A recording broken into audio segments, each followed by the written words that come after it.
which is the women that we know that inspire us. And I think it's strong women, may we know them, may we be them, and may we raise them. So it's that. Have a chat about the women around us that have inspired us. I know I've been extremely lucky in the women that I've been raised by. I have very strong women. I've got a very strong mother who was raised with 5 other sisters by the strongest woman in the world, with my nana.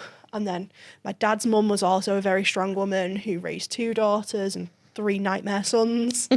Yeah, big family. And I just count myself so unbelievably lucky to be around these women. And then even my partner's mum, who is an absolute rock star as well, who gets on really well with my mum. And she raised a son on her own. And she's actually raised a really good son who he classes himself as a feminist. It's one of the few men I've actually ever met who isn't afraid to talk about like women problems. And even go to he goes to the shop. Yeah. Yeah.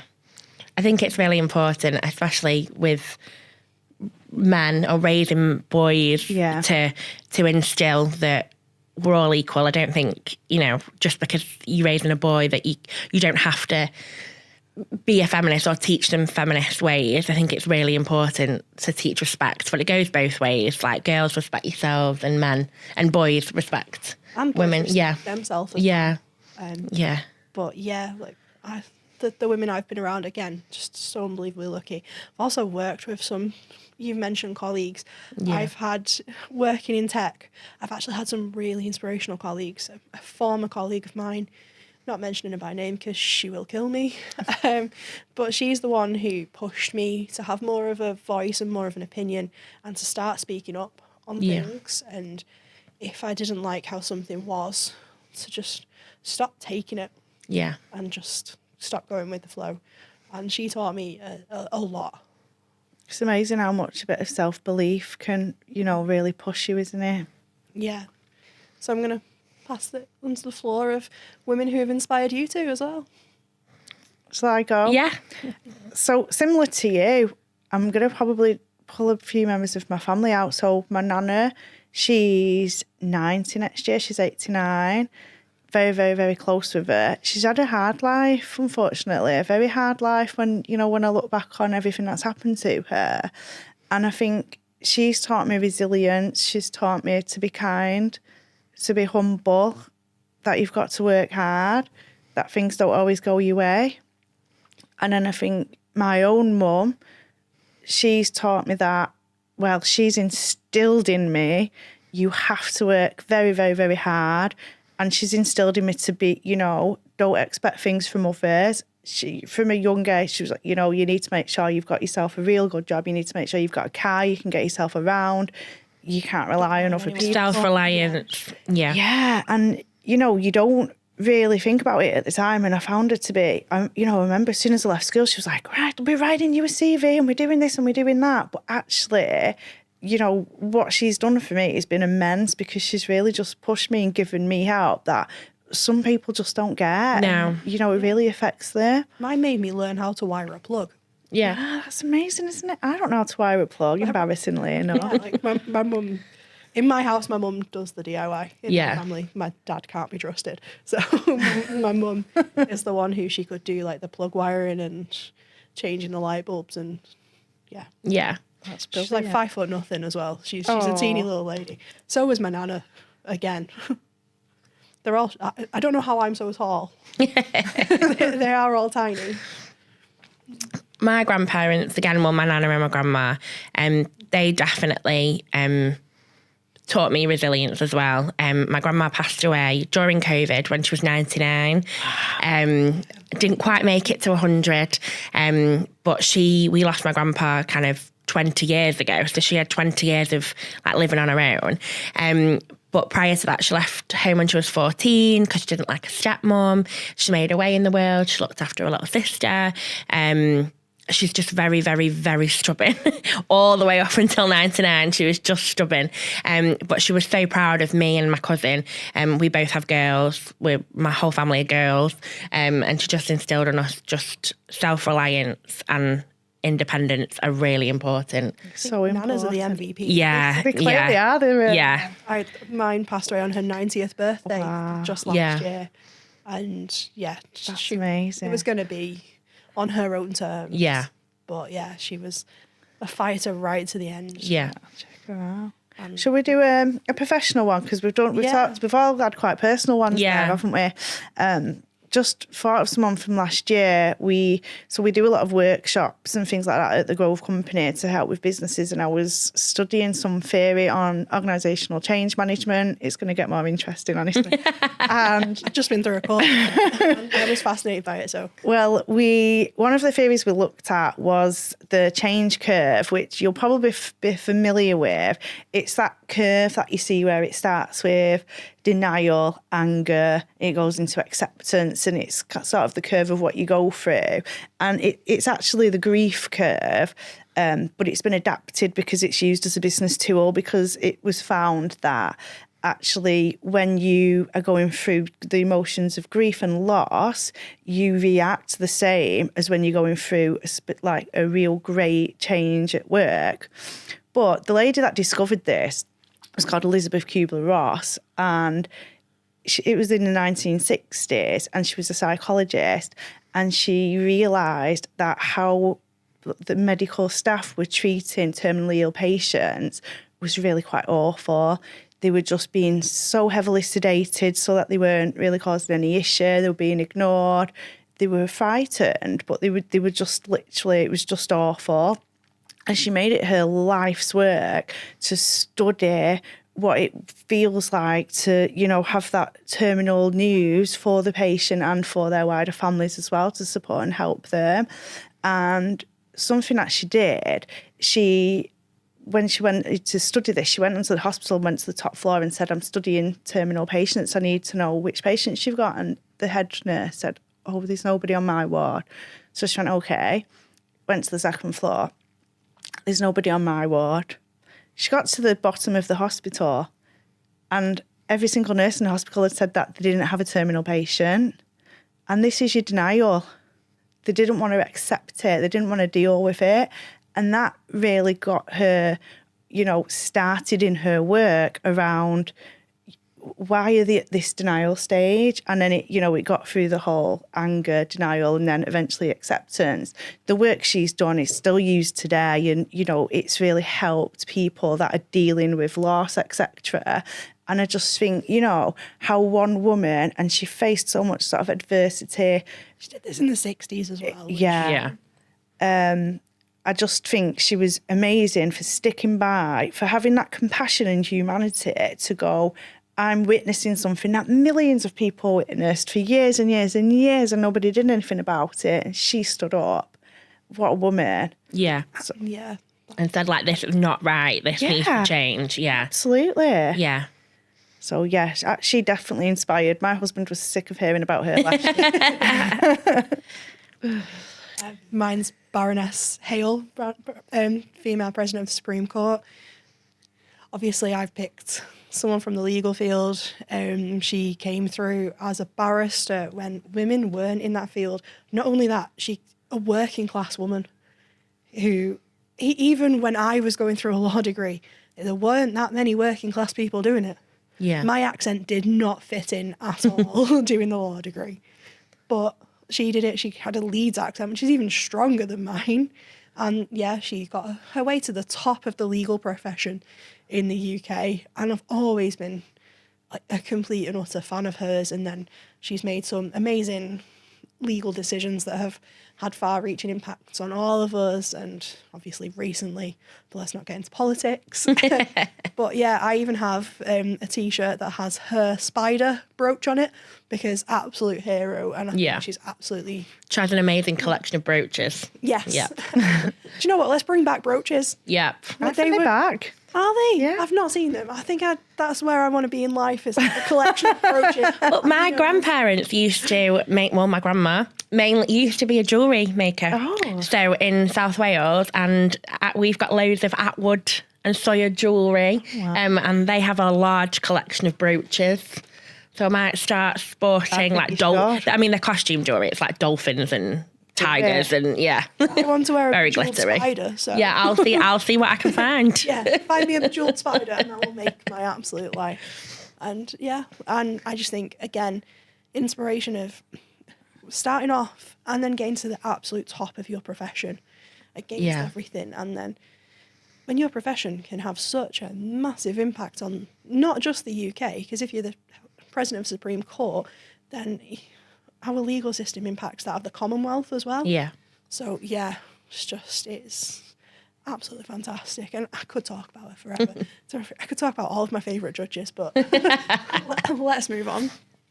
I recently discovered an article. I'd known about this lady, but hadn't really understood or studied her. I think I'm pronouncing her name properly. She's Marie Colvin, and I believe that she was a writer for Vanity Fair, but she was a war correspondent. So she'd go to kind of these extreme places and report on the war. But often a lot of her male colleagues would leave because it was too dangerous. And she took it upon herself that it was her responsibility, her job, to report on various conflicts, and she'd often have to hide. But unfortunately, she passed away a number of years ago because the safe house that she was living in was bombed. And I think it was quite destructive, but her legacy still lives on, and all the articles that she's written, and I just think she's so fearless to do that, especially in a male-dominated profession. I think it's outstanding, the contribution that she's made to journalism and world peace. World peace, there you go. And world peace. And world peace. Like, journalism is the big one. World peace, isn't it? Yeah. It's the small nice to have. Yeah, but she's pretty, she's, and she wears an eye patch. Oh. She wore an eye patch. It's pretty cool. So we're bringing back accessories this year. Yeah. Definitely feeling that. The Queen's another one. Yeah. I think she, Yes. Yeah. I think she was absolutely, I mean, everything's started to crumble, didn't it, towards the end, and I still think she maintained a certain level of dignity and what's the word, stoicism. And I just think she's gone through a lot and she's kind of done it on her own and been independent. What and a woman. We saw everything that happened. She lived her life completely in the public and just and she didn't trip up once, did she? No. That's just to be even like an ounce of like that. She was so dedicated. Yeah. Mm-hmm. And really believed in, whether you agreed with it or not, she really, really believed in serving. And I think that's the thing I take away from her the most, is her ability to serve others. Yeah. I like that she also had a sense of humour. So she would drive people around herself in her Land Rovers. Yeah. And that you'd get in the car and it'd be the Queen driving. Yeah. And I think that's just amazing. Yeah. That would be a claim to fame. I know, The Queen drove me. Yeah. And especially when she could drive, because she was trained to do wartime driving. So she was one of the land girls, and she could off-road. Yeah. And again, I find an 80-odd-year-old woman off-road in a Land Rover. Oh, that would have been amazing. Yeah. I think they're built from tougher stuff. Yeah. It's I think the one thing that the only negative maybe of that generation is the fact that they didn't necessarily discuss things. As women, we don't discuss things, and my grandma never really discussed. It turns out that she had problems getting pregnant, and she had awful morning sickness. I've had 6 pregnancies, 2 children, and all pregnancies I've had HG, which is hyperemesis gravidium. So it's the severe morning sickness where you're hospitalised. And my grandma had it as well, but she just never talked about it. And I feel like maybe if she'd been more open, it would have helped me a little bit more with, it's normal, it runs in the family, you're not the only one. But that's the only criticism. They just were very private, but I suppose that's how they got through things. Yeah, I think it's not just women of previous generations, I think. Yeah. Maybe we think it's a sign of weakness if we complain or need help. Yeah, asking for help. Yeah. maybe that's a lesson we can take away and we can teach future generations is it's okay to speak up. It's okay to ask for help. It's okay to not be okay. Yeah. My mental health first aid is coming out here. It is okay to talk. It's okay to share your experiences. There's nothing to be ashamed of. No. If you have struggled. So... Yeah, I think my 7-year-old, I don't know what it's like with your daughter, but I'm trying to teach her that all the feelings that she's got are valid, even though in my head I'm thinking, why are we having a meltdown about a pair of socks? Yeah. But in my head I'm thinking, this is a feeling and it's valid and we'll talk about it. And I get it wrong. I don't, it's difficult, especially in the morning, but talking about her mental health like it's normal is so important, because I feel like as a woman, you're automatically, especially with women's health issues, you're automatically on the back foot. And I feel like if I give all the opportunity that I can to Isla to be mental health educated, that I'm giving her the best start that I can. I feel that's really important. I think that's fantastic, and it's a really... Yeah. Yeah. It's tough. No other word. Sometimes I need tough. Yeah. It's very tough, isn't Yeah. it? I try and say to Lily, my mum goes, oh, she's so beautiful, you're so gorgeous. And I'm like, can we use words like strong, clever, independent, like well done for doing that. Yeah. You're trying hard instead of always going with the visually pleasing sort of thing, because it's just, I don't want her to be brought up thinking that's the most important thing I am, and that's one of my skill set, because it isn't. Yeah. That's just how you're born, isn't it? And it is tough because, my mum's like, no, don't be silly, and I'm not being silly, but... She is beautiful, but there's so much more. And we can tell her she's beautiful, but actually, yes, let's embrace the other things, and let's not just, solely focus on that. And I think it's an education, isn't it? And I think as we go through the generations, they don't think they're doing anything wrong. They're not doing anything wrong. No. For me, if you're open to be educated about something, then absolutely, ask questions. Go for it. Yeah. Yeah, just speak out about it. And this is why I think the more these topics are talked about, the more knowledge, the more it becomes the norm. Yeah. And, that stigma's going to kind of hopefully dispel. Yeah. Obviously, you two are raising the next generation of women. Do you feel no pressure? I know. Do you feel a pressure for that? Yes. Yeah. Yeah, I do. You think back, I guess, I don't know about you, I think back about the things I experienced. Yeah. If Lily's struggling with something, I don't want her to hide it and feel uncomfortable and do things that make her feel uncomfortable. I want her to be able to ask for help, as we discussed earlier. It is tricky, but I think that these kids are going to be growing up in a generation that's a lot more open. I think they're going to have a better time than what I had. Yeah. I would agree with that. They've got more opportunity. Yeah. And I think that it's okay to be different or discuss or to have different feelings on things and say, I don't agree with that. I've had to learn to kind of pick my battles with Isla. We're of the makeup age. Yeah. So she's 8, and she feels, sometimes we go to parties and I let her wear makeup and she looks ridiculous. Like blue eyeshadow, green eyeshadow. But if she feels good, I'm not going to take that away. Can I point out, you were also an emo kid? Yes. So coming from a farmer emo kid? Yeah. You think the red eyeshadow we wore was good? Yeah. And all of the eyeliner?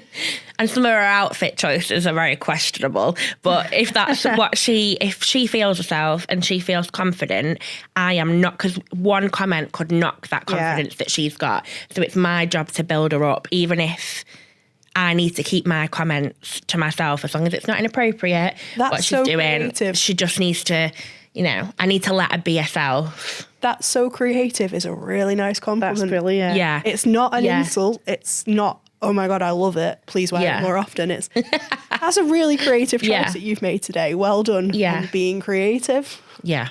I put a dress on the other day and my daughter said to me, I said, do you like my dress? She went, I do like it, but I don't think you should wear it.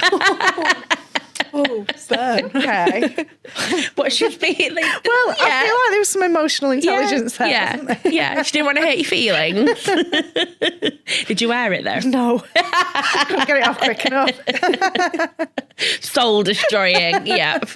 See, I'm trying to be that auntie, so the auntie that my niece can come to in any situation with whatever she wants. I am the auntie that I'm the one who buys her the ridiculousness. Whatever she wants, I buy. Yeah. I'm also the crafty auntie. So Yeah. I'm the one who makes all the craft stuff and all the paint. Yeah. So she comes to my house. Oh, she spends time with me and my partner. Paint. At the minute, it's Pokemon. Oh, Pokemon. Me and my brother both really like Pokemon, so I've started his daughter off now with her Pokemon collection.